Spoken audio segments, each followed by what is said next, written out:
Како што реков, во денешното читање ќе ни биде од Евангелие според Матеј, 28 глава, 18 до 20 стих.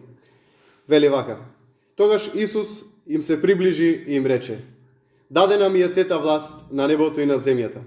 Така одејќи, направете ги сите народи мои ученици, крштевајќи ги во името на Таткото и Синот и Светиот Дух, учејќи ги да пазат се што сум ви заповедал.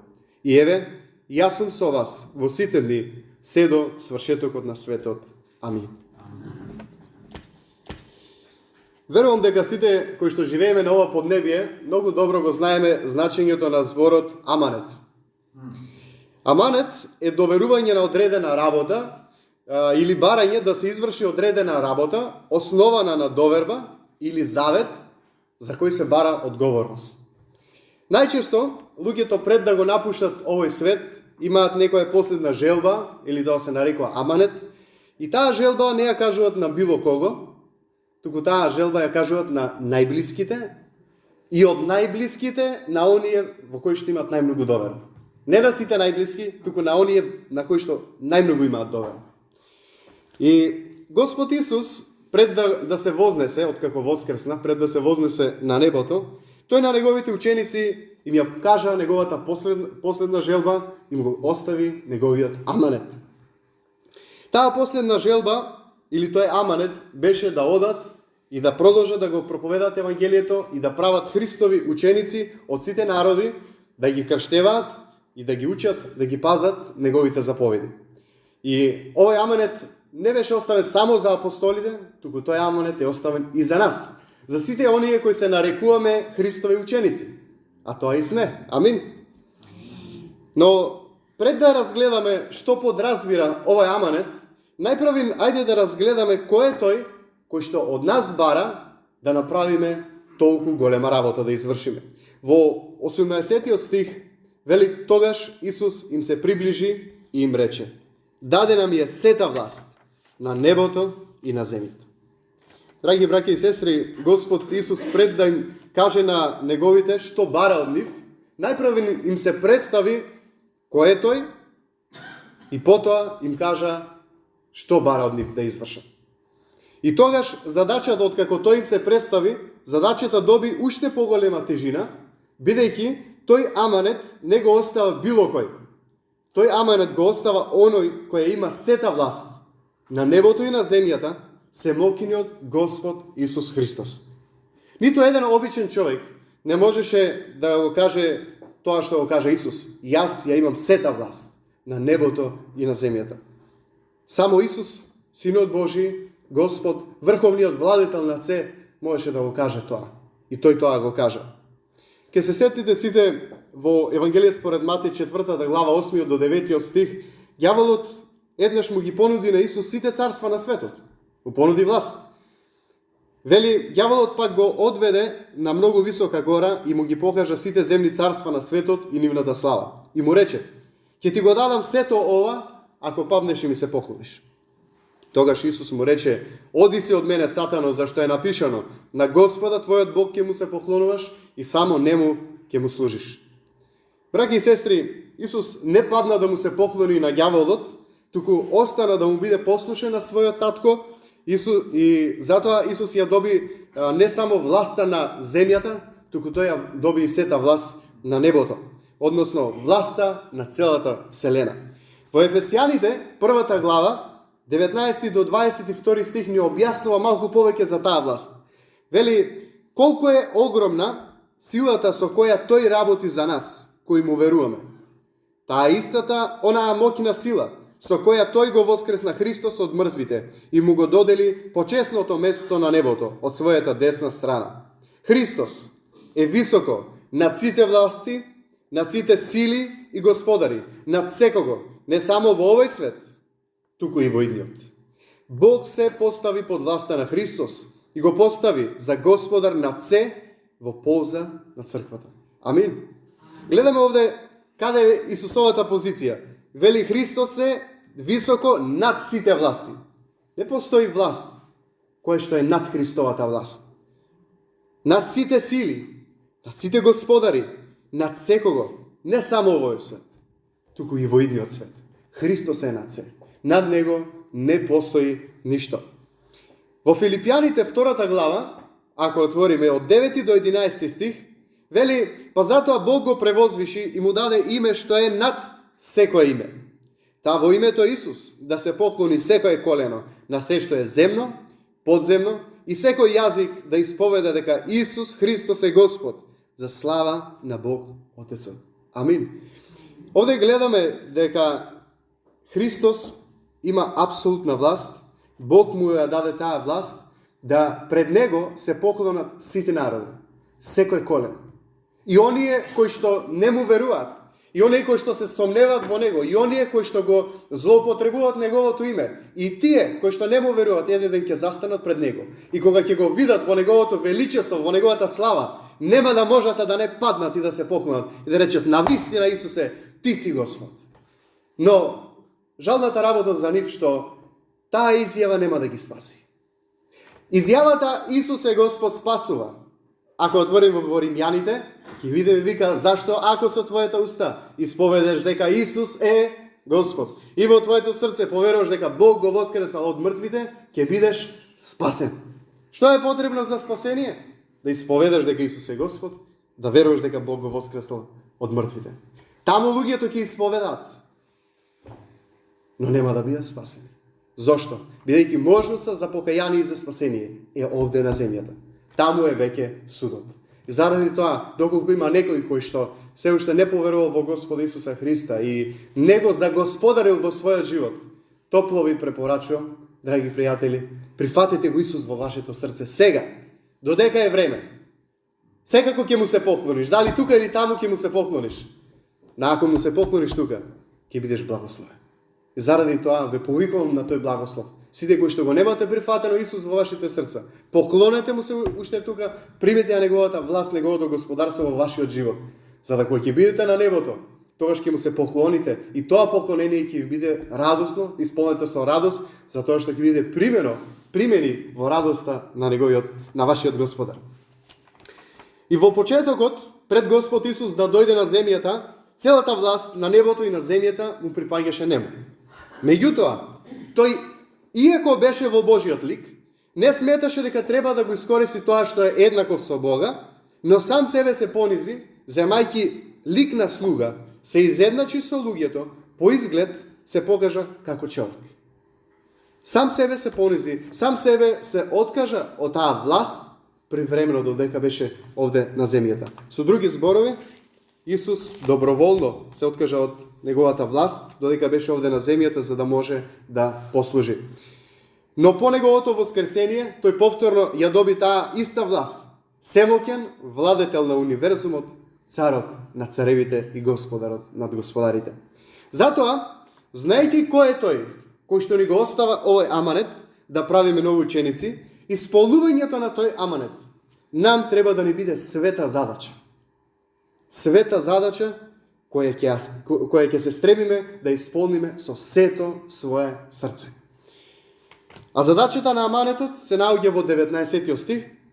Вели така, одејќи, направете ги сите народи мои ученици, крштевајќи ги во името на Таткото, Синот и Светиот Дух, учејќи ги да пазат се што сум ви заповедал.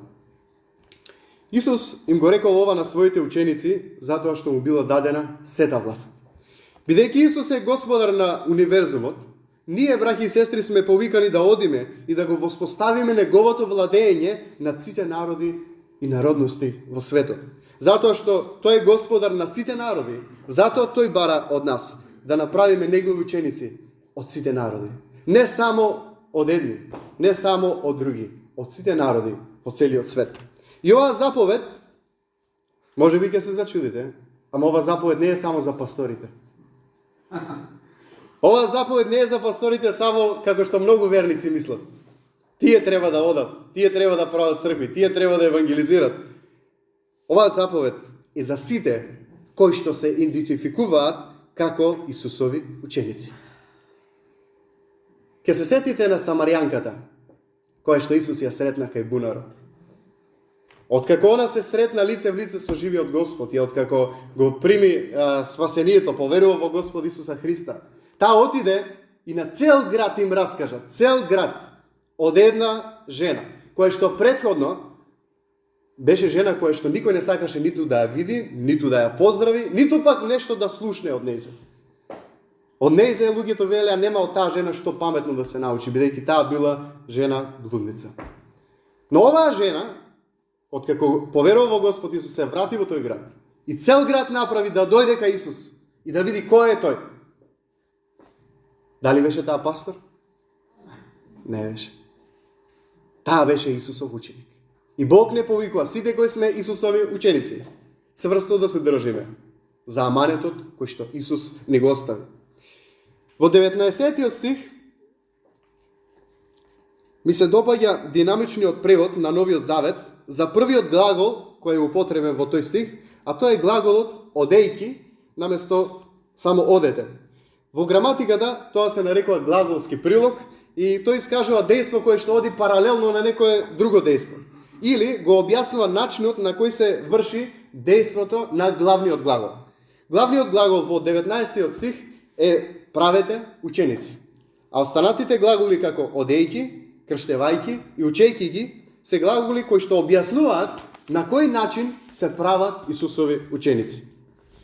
И некои луѓе не се согласуваат со динамичниот превод, каде што вели одејки, вела дека требало да стои одете, но јас ќе ви кажам од мојот личен пример.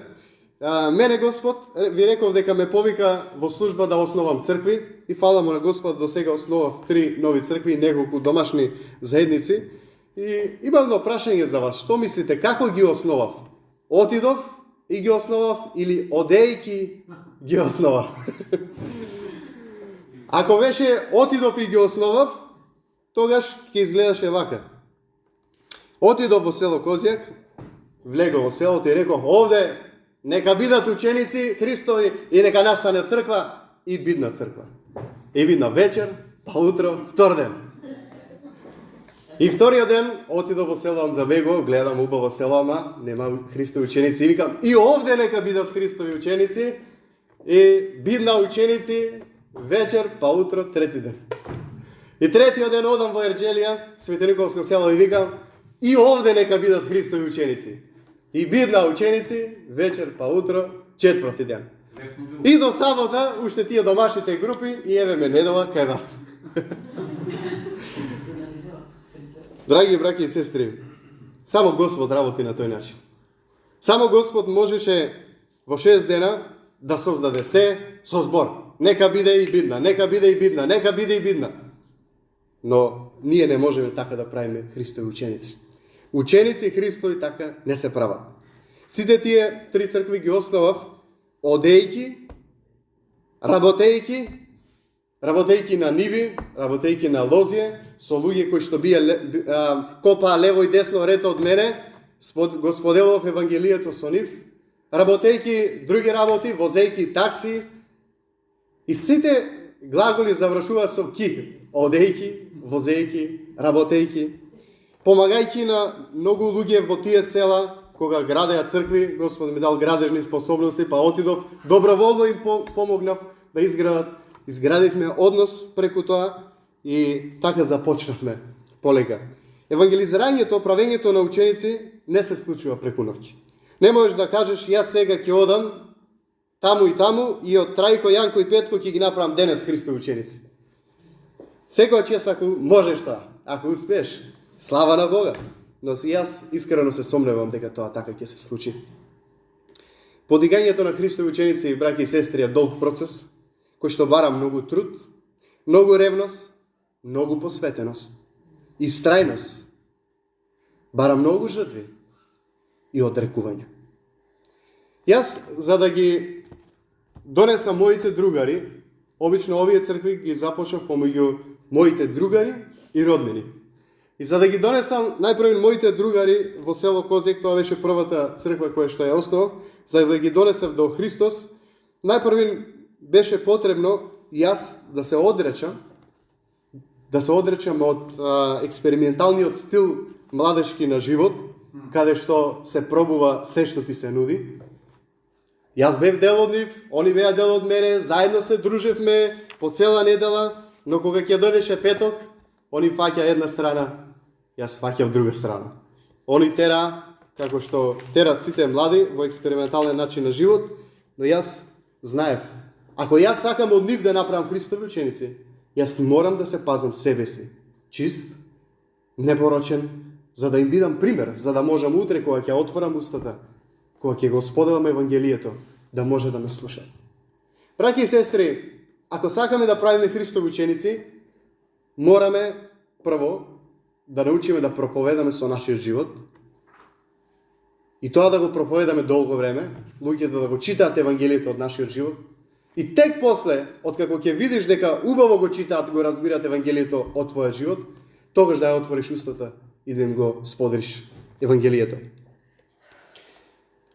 И тоа секако не е лесно, но фала му на Господа, истраја во тој процес. Прво се обрати еден мој другар, со кој што го споделив Евангелието, потоа се обратија и другите другари, и ме слушаа кога им проповедав о Словото, и ги крштевав и нив, и нивните жени. Зошто? Бидејќи знаеја со кого разговараат, ме знаеја од моето детство, знаеја се за мојот живот, знаеја дека тоа што им го кажувам не е нешто во што сакам да ги заведам, да им наметнам, туку знаеја дека искрено ги сакам, и знаеја дека јас се држев до тоа за кој што на нив им проповедам, и заради тоа и тие прифатија да го следат Христос.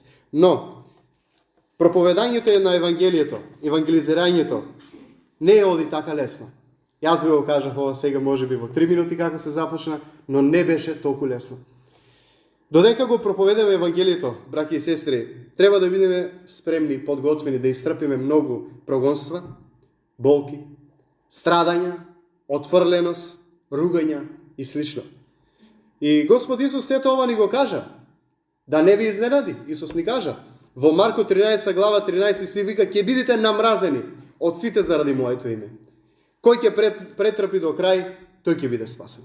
Во Лука 19 глава 23 стих: и на сите им зборуваше, вели: ако некој сака да оди по мене, нека се одрече од себе си и нека го земе својот крст секој ден и нека ме следи. Браќи и сестри, оној кој што сака да го проповеда Евангелието ќе помине низ многу прогонства. Првото прогонство кое што јас го поминав беше, верувале или не, од моето семејство, од моите родители. Тие се нарекуваа за православни, но немаа ништо ни по од тоа. Но се држеја за тоа како слеп за стап. И моето одење на богослужба, тие не го прифаќаа и велеа дека тоа е некоја секта, тоа е некој култ, и ми забрануваа да читам Библија, ми забрануваа да читам книги. Кога и да донесов дома Библија, морав да ја кријам, и тоа многу да ја кријам, инаку ќе ми беше скината или фрлена или изгорена, не знам што. И не ми дозволува да одам на богослужба. Јас како дете се криев, па кога ќе дознае, имаше белја. И беше тешко, беше многу тешко, но тоа траеше се до моите 17 години. Кога имав 17 години, моите родители рекоа: веќе на нас ни е доста од твоето одење во тие цркви и од тоа што луѓето го зборат за тебе. Не сакаме веќе да одиш и да проповедаш таму. И ми рекоа: имаш избор сега да направиш. Или ќе останеш дома и никогаш повеќе нема да отидеш во таква црква, или излези и никогаш повеќе не се враќа. Тоа ми го кажа мојот татко, а го потврди и мојата мајка. И за мене беше тоа навистина многу тешко. За едно дете на 17 години да го слушне тоа од неговите родители беше многу тежок избор. Мислам, беа тешки зборови, но не беше тежок избор. Зошто? Бидејќи јас одлучив да го следам мојот Господ. И јас им рекол: добро, ако вие така одлучивте, окей, јас од Исуса не се делам. Си ги собрав моите работи и отидов, се преселив да живеам во куќата на дедо ми. И во тој период од моите доживеав многу отфрленост, но не само отфрленост, туку и прогонство во вистинска смисла, бидејќи мојот татко продолжи на секаде да кажува во целото село дека јас сум се мрднал од паметот и луѓето да внимавале како разговараат со мене. И навистина додека работев тој период, се школував в средно школа, си продолжив се животот да тече без никој да дознае во школото што ми се случува и како, си бев примерно облечен, секојаш си носев книги, си учев секако што треба. За да можев тоа да го направам, морав да одам во селото, да работам по лозија, да копам, да можам да се прехранувам, да се школувам и така натаму. И често пати кога работев на лозијата, ќе имаше лево и десно од мене некои кои што ќе копаа заедно со мене или ќе филизам или било што ќе работиме. И они ќе зборат со мене тие првите неколку месеци. Знаете како што се зборува со некој човек малку така не психички нездрав. Така на тој начин разговара со мене, оддалеку ме испитува, ме прашува така по-далеку. И ја викам, што име на овие луѓе? И после некое време, тој еден турчин беше и работевме цел ден, копавме со него и на крајот од денот, кога седнавме, и викаме, бе, што ти е, викам на тебе, нешто чудно со мене ти разговараш денеска. И он ми вика, слушај, вика, така и така, вика, татко ти вика на секаде збори, вика, и ја помисли, вика, дека тоа е вистина. Слушав на 17 години дете, напуштал родители, отишол сам да живее кај дедо му, вика, ја помислив дека е тоа вистина и заради тоа, вика, ама извини, вика, ја гледам, вика, дека сега ти си се окей, вика, и молим те, вика, извини, добро, вика. Ми беше многу тешко, кога го слушнам за тоа. Не знам, јас имам дете сега, но не ми може тоа да го направам. За своето дете да кажам дека се мрднало од памет и целото село на тој начин ме третираше некој период. Но, фала му на Господа, издржав во тие испитанија, не се откажав од верата во Бога, продолжив и понатаму да одам во црквите, да го проповедам Евангелието и покрај нивните прогонства и покрај сета тешкотија која имав од нивна страна, јас продолжив да се молам секој ден и секоја вечер. Господе, спаси ги моите родители. Господе, не сакам да бидам сам на небото. Не сакам да горат во пекол. Сакам да бидам заедно со нив. Постојано се молев за нив. И една вечер беше недела, јас патував од Радање до Три Чешми со точак, тој период, возев натаму и назад, одев до Три Чешми, па таму ме собира другите проповедници, продолжувавме да проповедаме по црквите и навечер ќе ме вратеа. И таа недела беше така, се вратив летно време, околу 7 саат од дома и бев изморен многу и легнав да одморам и го слушам Божиот глас. Ми вика, Ангел, земи читай Библија. И јас сега се викам, ајде, цел ден викам сум у црква, цел ден проповедам, пак ли Библија да одморам малку? И по втор пат, пак го слушам истиот глас. Ангел, земи читай Библија. И јас викам, ајде, може цел ден Библија, читай Библија, и ми се воведе у главата. Но по трет пат, пак го слушнав Божиот глас. Ангел, земи читай Библија. Тогаш знаев дека е Господ. Ја земав Библијата и направив нешто кое што не ви препорачувам да го правите вие, но тогаш еве го направив. Ја отворив Библијата, така па каде се падне. И викам, Боже збор. Не ви препорачувам тоа да го правите. Библијата треба се чита со ред. Но тогаш Господ го искористи тоа и ми зборуваше. Отворив во Еремија 31 глава до 33 глава. И во сите тие стихови Господ зборуваше како го охрабруваше Израел, како ќе го повторно обнови Израел, како повторно ќе ги врати неговите загубени деца, како повторно ќе ги спаси. И Господ преку сите тие стихови ми даде ветување. Твоите родители ќе се спасат. Твоите родители ќе поверуваат во Господа. И ја викам, Господе, да ќе поверуваат, ама кога? И Господ ми рече, оваа вечер ќе поверуваат. И јас викам, Боже, нема шанса. Они толку време не поверува. Јас бев со нив од 8 до 17 години. Ја проповедам устата, перам и фати ме избркал дома, лут ме направија, сега ли ќе поверуваат? Господ ми рече, баш преку еден стих таму има во 32 или 33 глава, вика, до кога ќе се двоумиш? И јас викам, добро, Господе. И во тој момент влезе и мојата сестра, Марија ја знае, Рената се вика, и очите ми беа насолзени, тоа беше неколку часовна борба во молитва. И она вика, што ти е? Не, викам, ништо не ми е. Не, вика, кажи што ти е. И кажа. И она вика, добро, ако Господ те вика, зашто се двоумиш? Земи ја Библијата и оди. Ја земам Библијата и отидов кај моите. Тропнав на вратата, очекувајќи и да ме избркат и повторно да го преживувам она кое што го преживував предходно 5 месеци пред тоа. Отидов, влегов натре и почнав им кажа добро вечер и почнав да им објаснам зошто го избрав Христос наместо нив. И тоа проповедање ми траеше 3 часа и водев ни Словото, ми објаснува дека Господ ме повика да му служам, дека сакам да го следам Господа. И беше 12 часот на полник, значи ја во 9 некаде отидов кај нив. Они на крај рекоа, добро, штом Господ те повикал да му служиш, служим. Еве, врати се дома и служим. Во истиот момент, мене ми се запали црвено светло во главата и Свети Дух ми каже, не, ова е само трик од нивна страна. Да се вратиш дома, но повторно пак ќе ти пречат во твоето служење. И ја реков, јас немам потреба да се вратам овде. Јас, еве, гледате дека и вака продолжив да го следам Господа. Јас сакам заедно ние како цело семејство да го следиме Господа. Они на тоа ништо не одговорија. Ја реков, добро, си ја зема Библијата и пак си отидов во куќата на дедо ми. И цела вечер, одејќи натаму, со песна го славев Господа и се радував, затоа што знаев дека спасението го започна и Божиот збор вели оној кој го започна добро дело во вас, ќе го заврши на крајот на светот. Кај нив беше ќе го заврши, за мене Господ ми рече утрешниот ден. И јас се молев силно цела вечер. И утрето сабајле дојде мајка ми и вика, ова вечер сакаме нешто да разговараме со тебе, дојди. Добро. Вечерта отидов и повторно јас ја зема Библијата, вечеравме и почнав да им проповедам, неколку сати им проповедав до полноќ.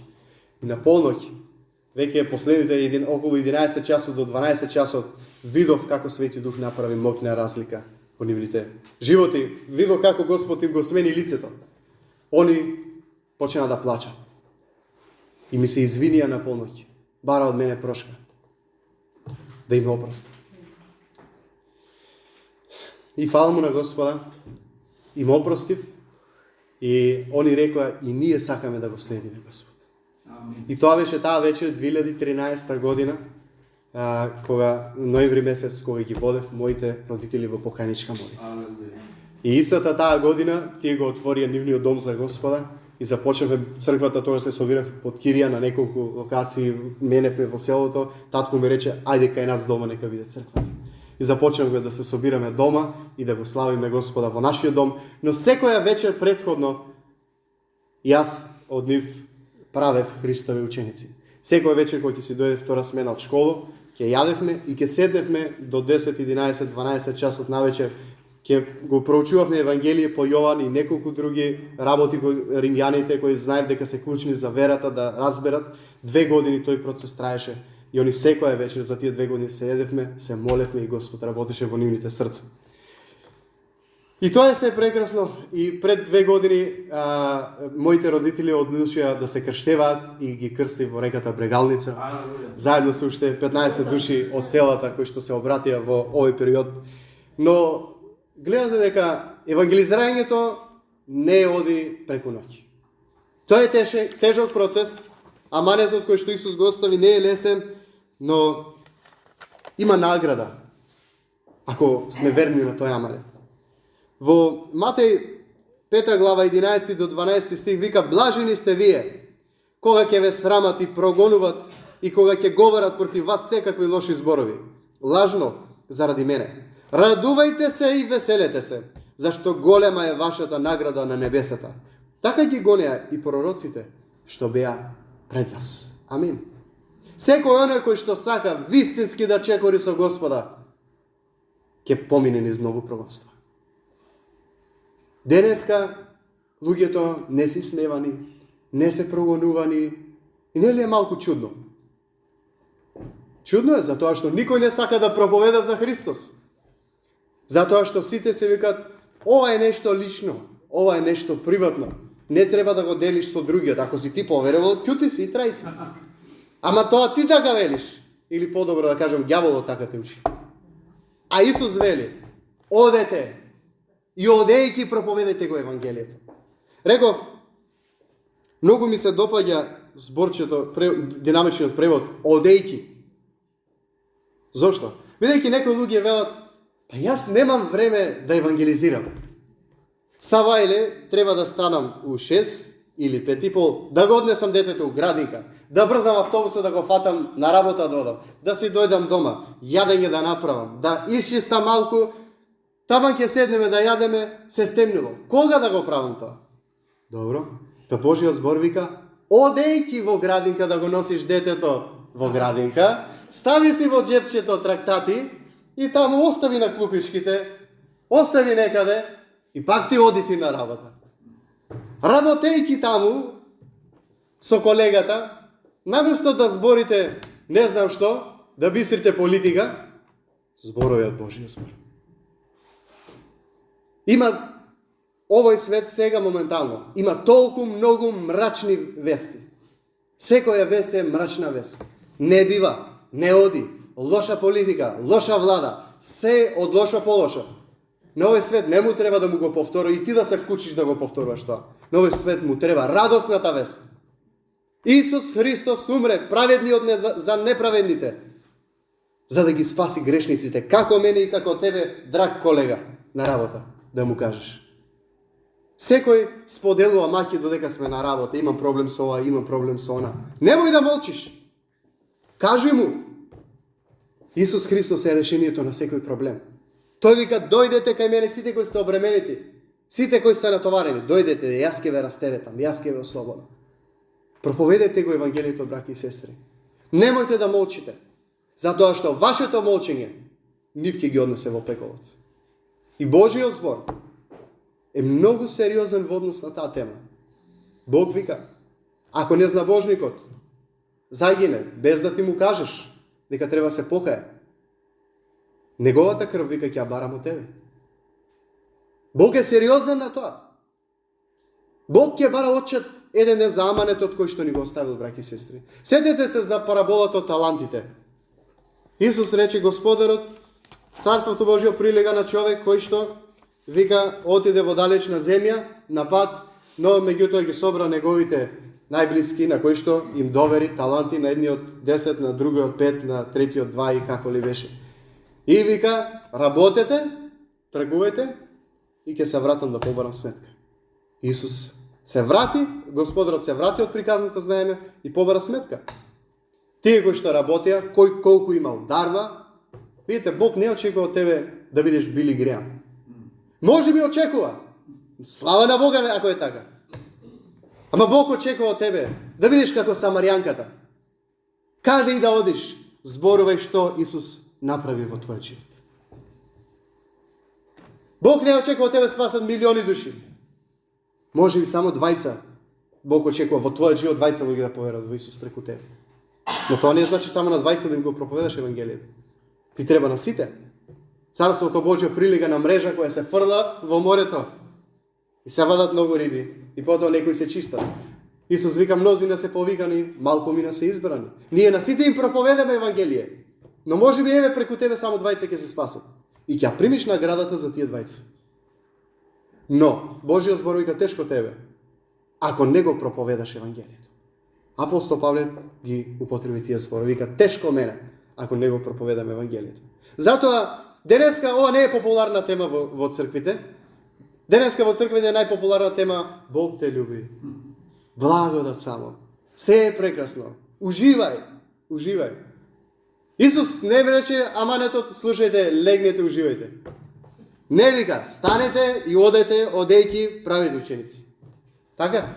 Тоа е аманетот кој Исус ни го остави.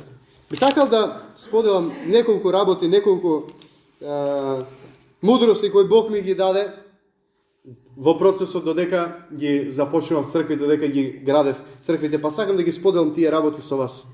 Првиот принцип кој што Господ ми го даде како мудрост е земи време за молитва. Не почнувај да правиш ништо без да се молиш. Да, првиот принцип е моли се. Сакаш на некој да му кажеш за Исус? Прво моли се за него. Моли се една недела. Светиот Дух да изора земјата во неговото срце. Светиот Дух да го направи патот за семето. Кога ти ќе го посееш семето Божјо, тоа да падне на убава почва, па да роди и да донесе плод. Заради тоа, првиот принцип е земете време за молитва. Молите се за човекот. Некогаш некој човек во автобус седиш, немаш да рече, ај ќе се молам за овој месец, па следниот ќе му кажат за Исус. Нема да го видиш следниот месец. Помоли се 5 минути и почни. Или кај само Господе, дај ми зборови мудрост и почнувај. Сподели го Евангелието. Баре отворена врата да го внесеш Евангелието во неговото срце. За некои луѓе ќе биде потребно 5 минути, за некои 5 дена, за некои 5 години, некои луѓе потребно е дури 50 години да се моли за нив. Ама на крајот на животот ќе се спасат. И немојте да се разочарувате.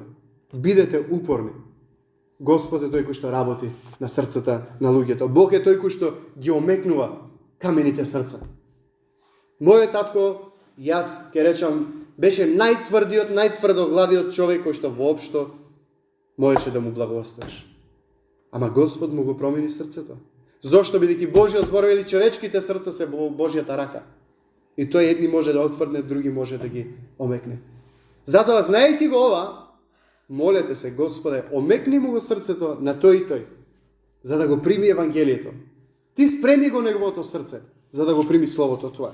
Тоа е првиот принцип. Вториот принцип, кој што јас го практикуваме, немој да бидеш нападен.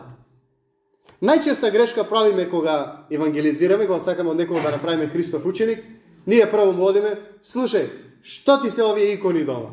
Што ти се тие кандила? Што ти се тие свеки? Што ти е ова? Што ти е таа слава? Што? Човекот ти вика, слушај, врата да ја гледаш, продужи даје.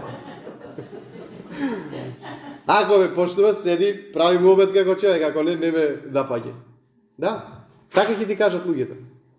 Бог не повикува да ги напаѓаме луѓето.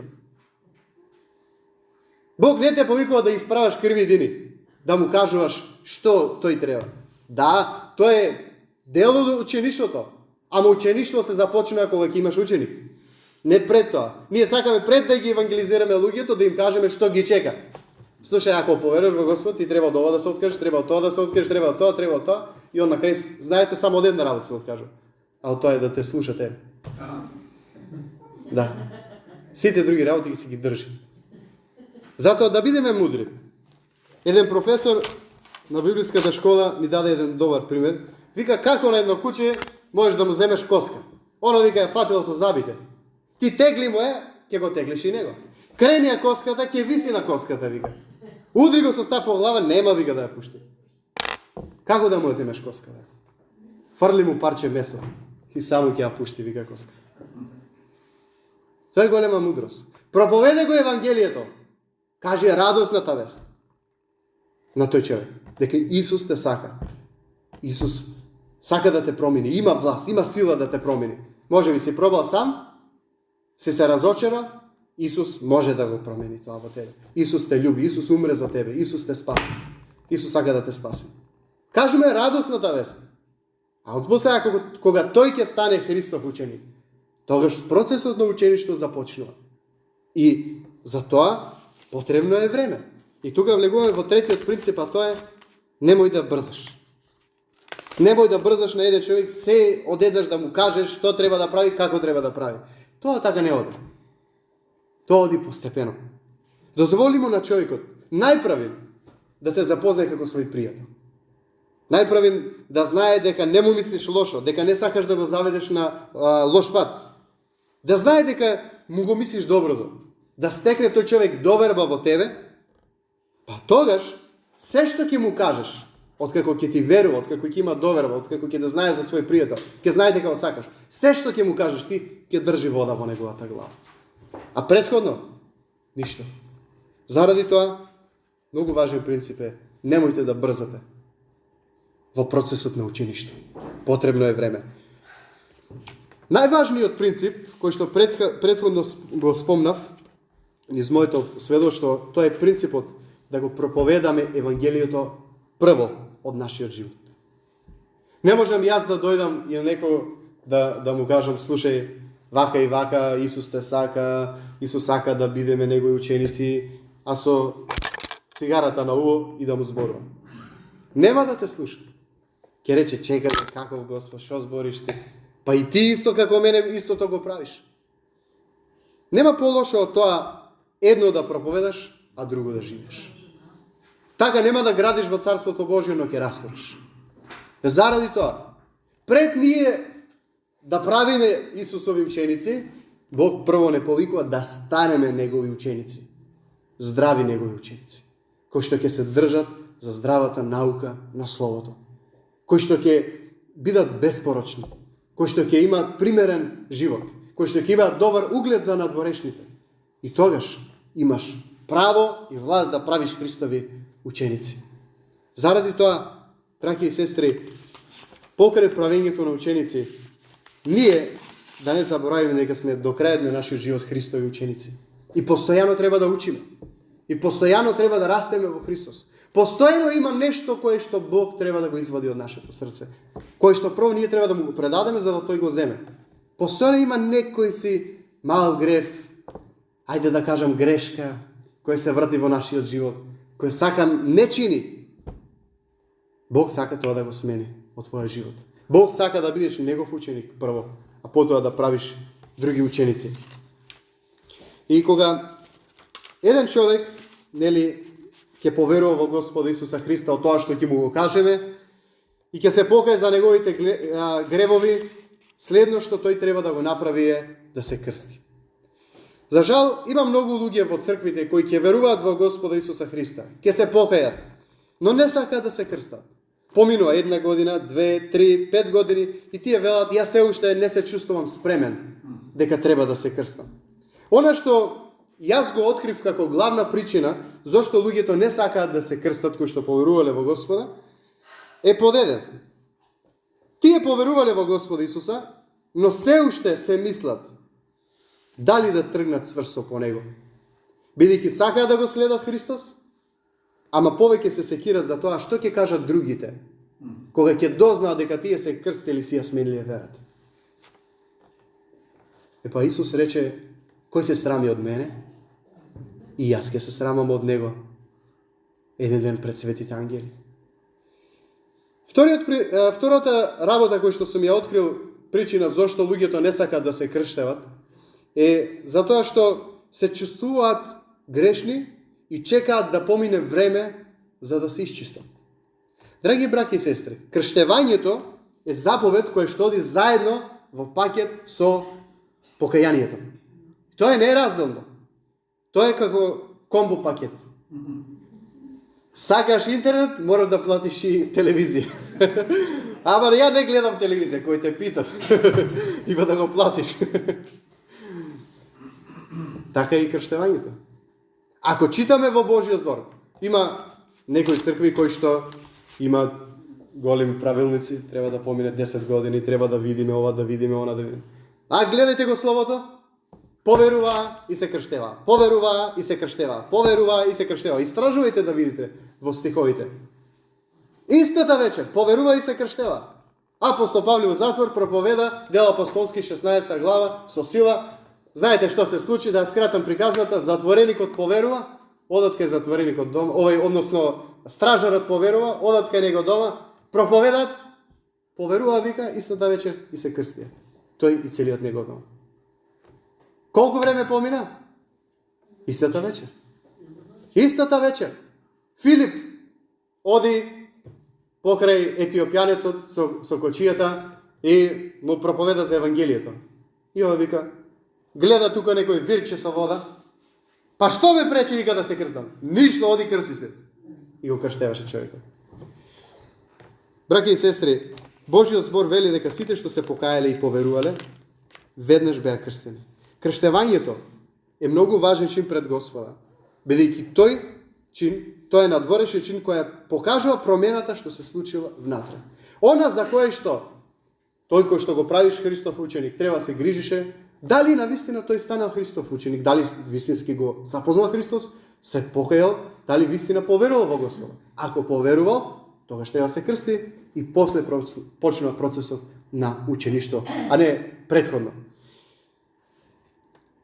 Таа промена, значи крштевањето е надворешен чин која покажува промената што случила внатре. Таа промена се случува преку покајанието на гревовите, искрена вера во Исус и цврста одлучност да го следиме Исус се до крајот на нашиот живот. Зошто крштевањето е важно? Крштевањето е важно бидејќи тоа е заповед од Господа за сите кои поверувале во Него и се покаяле за нивните гревови. Втора работа зошто е важно е затоа што крштевајќи се ние искажуваме послушност кон Господа Исуса Христа, кој ни ја даде оваа заповед и кој самиот тој ја практикуваше оваа заповед. Епа не сме ние поголеми од Исус. Крштевањето представува идентификација со Христовата смрт, погребение и воскресение. Кога влегуваш во водата, ти умираш со Христос. Кога се потопуваш под водата, ти се погребуваш со Христос. Кога излегуваш од водата, ти воскреснуваш со Христос. И Божиот збор вели, ако со Него сме умреле, со Него ќе живееме.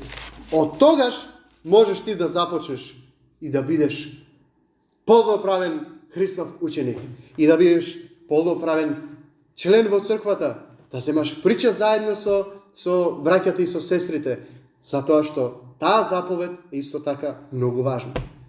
Оние кои што поверувале во Господ треба да земат причес. А како да земат причес? Ако претходно не му се предале на Господа. Божиот збор во 1 Коринтијаните вели причес да земаат оние кои го разпознаваат телото Христово. Кога се крштеваме, ние треба да се крштеваме во името на Светото Тројство, во името на Отецот, Синот и Светиот Дух. И со тоа влегуваме од тој момент во завет заедно со Троединиот Бог. Крштевањето е чин на присоединување кон Христовата црква и она што го реков, од тој момент започнуваш да учествуваш во спомен вечерата Исусова. Крштевањето е израз на подготвеност за нов живот со Бога. Крштевањето ни овозможува според 2 Петрова добра, чиста и мирна совест со Бога. Зошто? Зошто јас да се секирам ако денес умрам? Исус ќе ме праша зошто не се крсти? Што ќе му одговорам? Зошто да се секирам за таа работа? Да се крстам, да знам дека сум го завршил тоа. И да имам тогаш чиста, добра и мирна совест. Има многу луѓе кои што велат, па крштевањето, најважно е да поверуваш да се покаеш. Крштевањето и така и така. Океј, прашај ги тие. Ако не се крстиш, само поверуваш и вечер ти дојде судниот ден, знаеш дека веќе заминуваш при Господа. Нема ли да бидеш вознемирен знаејќи дека не си се крстил? Не верувам дека нема да бидеш вознемирен тој кој што така ве учи. Заради тоа, браќи и сестри, крштевањето е многу важен чин пред Господа. Разберете го. И тоа треба да ние да се крстиме, а и да ги крштеваме оние кои што поверувале. И откако новиот ученик, кој што ќе го направи Христовиот ученик, ќе поверува во Исуса, ќе се покае и ќе се крсти, тука не ни завршува работата. Тука тек започнува работата. Не работата само на пасторите, тука работата е на сите. Ние сите сме повикани да бидеме душебрижници. Еден пастор не може да биде сите да ги посетува цело време и да биде целосно вклучен во учеништвото и така натаму. Он се труди, ама колку успева во тоа е прашање. Затоа што еден човек не може да постигне толку многу души да им биде душебрижник. Заради тоа е потребно целата црква да се вклучи. Тие кои што сме повозрасни во верата, видиме ли има нов брат, сестра, да се вклучиме во процесот на учеништво, да го водиме тој, да се грижиме за него, да му бидеме душебрижници. Значи, откако ќе поверува новиот ученик, тој е како бебе што туку се родило. За него грижата тек почнува и работата со него. И следно што треба тој да го учиме е да го учиме во Христовата наука, да го научиме дека не треба само да ги знае Исусовите зборови и да ги верува, туку треба и да ги практикува. Браќи и сестри, нема поголема штета од тоа да научиш некој ученик да го знае 100% Божиот збор и да го цитира Божиот збор, а ништо од тоа да практикува. Нема поголема штета од тоа. Таквиот колку може да растури во Царството Божјо, сите ние не можеме толку да направиме. Затоа што лошиот глас надалеку се слуша. Заради тоа, трудете се во процесот на учеништво, оние кои ги поучувате, да ги учите дека треба да се држат за се што Исус заповедал. Ама тоа било за тогаш. Каде го пишува? Држете се што Исус заповедал. Новиот ученик треба да го научиме дека покрај тоа што треба да го љуби Бога, дека исто така треба да ги љуби и браќата и сестрите и да е во заедништво со нив. Има многу луѓе кои што денеска ќе поверуваат во Господ Исуса и не им се бендиса црквата. Не им се бендиса ова, не им се бендиса таа, не им се бендиса друга. И не одат во црква. Сикат, ама јас си читам Библија, ама јас си се молам. Добро, ама каде го тоа пишува во Библијата дека тоа е Христов ученик? Христов ученик во Дела апостолски 2 глава 42 стих пишува што правеа Христовите ученици. Вика, тие се посветија на учењето од апостолите. Тоа е истото учење, Исусовото учење. На заедничките собори, на редовното учество на Господовата вечера и на молитвите. Не можеш да бидеш овца на Божјото стадо, а да си надвор од стадото. Ако си надвор од стадото, тогаш сигурно си овца на волкот, ќе ти изеде. Заради тоа, многу важна работа која што треба да ги поучиме, оние кои ќе станат Христови ученици, да имаат, да го љубат не само Бог, туку да љубат и црквата, бидејќи тоа е љубовта Христова. Учењето на апостолите, кој што ни е спомнав во Дела апостолски 2 глава 42 стих, е истото Христовото учење кое тој им го предаде на апостолите, а тоа е секој верник да биде поучуван од Словото, да зема учество во Господовата спомен вечера и да учествува во молитвените собери. И тој самиот да продолжи понатаму да прави Христови ученици, што е најважната работа. Не само да биде примател, туку и тој да продолжи понатаму да прави Христови ученици. И кога се ова го кажавме, ќе речете, па тежок процес бил. Да правиш од некој Христов ученик. Да, во право сте, навистина ова е тежок процес, ова е за нас е невозможна мисија. Доколку сме оставени сами на себе да го правиме ова. Но добрата вест е дека ние не сме оставени сами да работиме во овој процес. Зошто? Бидејќи нам ни е даден Светиот Дух, за да не оспособува и да ни помага да го исполниме аманетот, кој што ни е оставен од Христос. И тоа за нас што е невозможно, за Бог е се возможно. Он ќе ги направи сите работи возможни, бидејќи Исус е тој кој ги омекнува срцата на луѓето, срцата на тврдите и ги скротува непокорните. Знајќи го тоа, добрата вест е дека не сме сами. Ветувањето на оној кој ни го остави аманетот на Господ Исус Христос, царот на царевите и Господар на господарите е следново во 20 стих. Вика, и еве, јас сум со вас во сите дни, се до крајот на светот. Амин. Браќи и сестри, има ли посилно ветување од ова? Јас сум со вас. Јас учам постојано некои работи. Кога учам, сакам тој кој што ме учи да биде секогаш покрај мене. Ама за жал, он ти вика, па не можам ја да бидам носно покрај тебе, ајде, земи па работи. Па после ќе дојдам, па ќе наблюдувам дали нешто. Ама не, јас сакам носно да гледа да не направам некоја грешка. Жалната вест е што тој што ме учи, учителот, не е постојано со мене. Ама Исус рече, јас ќе бидам постојано со вас. Нема да ве оставам сам. Јас ќе бидам со вас додека ги правите учениците. Исус ни дава ветување дека тој ќе биде со нас, нема да не остави сами. Тој ќе биде со нас во целиот процес.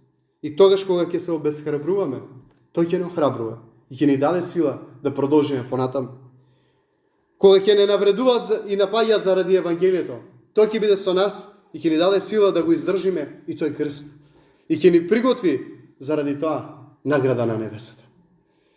Може би, токму сега некој од вас овде поминува низ таков тежок период поради Евангелието. Бог те охрабрува денес. Продолжи цврсто и не гледај назад. Исус рече, кој се фаќа за работа, а погледнува назад, недостоен за мене. Се тргнал по Исус, следи го Исус.